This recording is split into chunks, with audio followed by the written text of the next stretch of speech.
কমিশনগুলো হয়েছে সেই কমিশনগুলো বারবার বলেছে যে বিদ্যালয়ে শিক্ষক শিক্ষিকারা যদি বাড়ির পাশাপাশি জায়গা থেকে যেতে পারে এবং তাদের মানসিক স্বাস্থ্য যদি সুদৃঢ় হয় বা সুস্থ হয় তাহলে পরে তারা ভালো তাদের ছাত্রছাত্রীদের সেরাটা তারা দিতে পারে। তো সেই দিকে দৃষ্টি রেখে আমাদের দপ্তর থেকে ঠিক করা হয়েছে যে যারা অল্প বয়সী শিক্ষক তাদেরকেই উদ্বৃত্ত বিবেচনা করে অন্য বিদ্যালয়ে পাঠানো হবে। কেন অল্প বয়সী শিক্ষক? অনেকেই ভাবছেন যে আমি অল্প বয়সে চাকরি পেয়েছি বলে আমাকেই অন্যত্র যেতে হচ্ছে। শিক্ষকরা মানে তারাও মানুষ, তো তাদেরও বয়স যখন বাড়তে থাকে ধীরে ধীরে একটা বয়সের পরে আমাদের সক্ষমতা ধীরে ধীরে কমতে থাকে। তো এই বেশি বয়সে কাউকে যদি জবরদস্তি 40 কিলোমিটার মোটরসাইকেলে যেতে হয় 50-55 বছর বয়সী কোনো শিক্ষক মহাশয়কে, স্বাভাবিকভাবেই তার পক্ষে কিন্তু বিদ্যালয়ে গিয়ে সেরাটা দেওয়া সম্ভব নয়, যেটা একটা 25 বছর বা 30 বছরের শিক্ষক মহাশয়ের পক্ষে সম্ভব। সে কারণেই আমরা বয়সটাকে বিবেচনায় রেখেছি। একদল বলছিলেন যে যারা পরে জয়েন করেছেন চাকরিতে বা সেই স্কুলে তাদের উদ্বৃত্ত ঘোষণা করা হবে। এবারে ধরুন কোনো একজন মাস্টারমশাই 50 বছর বয়সে সে ট্রান্সফার নিয়ে তার বাড়ির পাশের কোনো একটি বিদ্যালয়ে এসেছেন, এবারে 2 বছর হলো তিনি জয়েন করেছেন, তিনি যেহেতু সেখানকার জুনিয়র তাকে আবার পুনরায় বদলি করে দেওয়া হলো।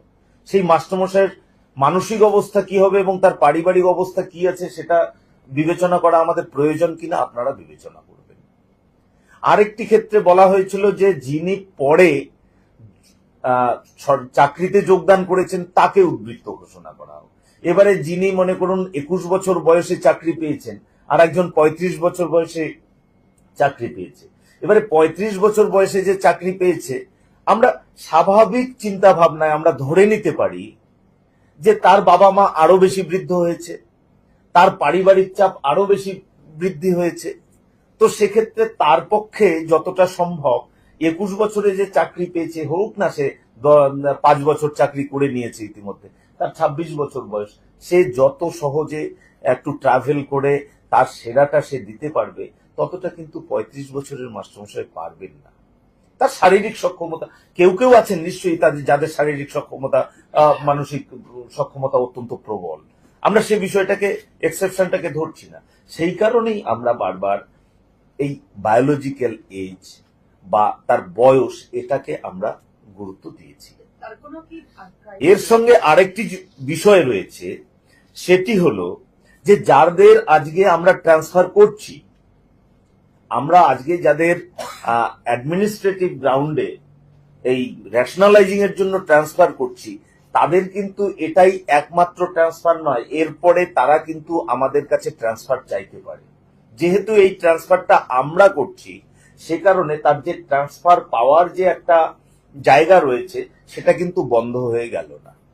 তারা পুনরায় আমাদের কাছে আবেদন করতে পারেন এবং আমাদের যে নিয়ম কানুন আছে সেগুলোর মধ্যে যদি তার আবেদন পড়ে তিনি নিশ্চয়ই পরবর্তীতে তার বাড়ির কাছে আসবার সুযোগ পাবেন।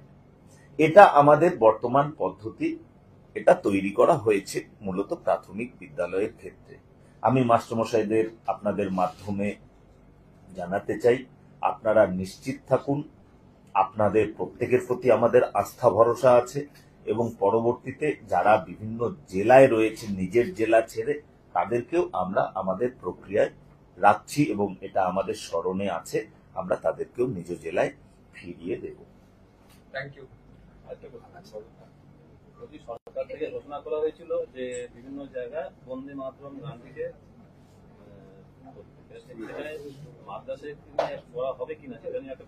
কেন মাদ্রাসাতেও বন্দে মাতরম হচ্ছে, তো কোথাও হচ্ছে না এরকম খবর আমার কাছে এই মুহূর্তে নেই, সর্বত্রই হচ্ছে। ঠিক আছে, সকলকে ধন্যবাদ, ভালো থাকবেন। হ্যাঁ, মূলত প্রাথমিক স্কুলের জন্য।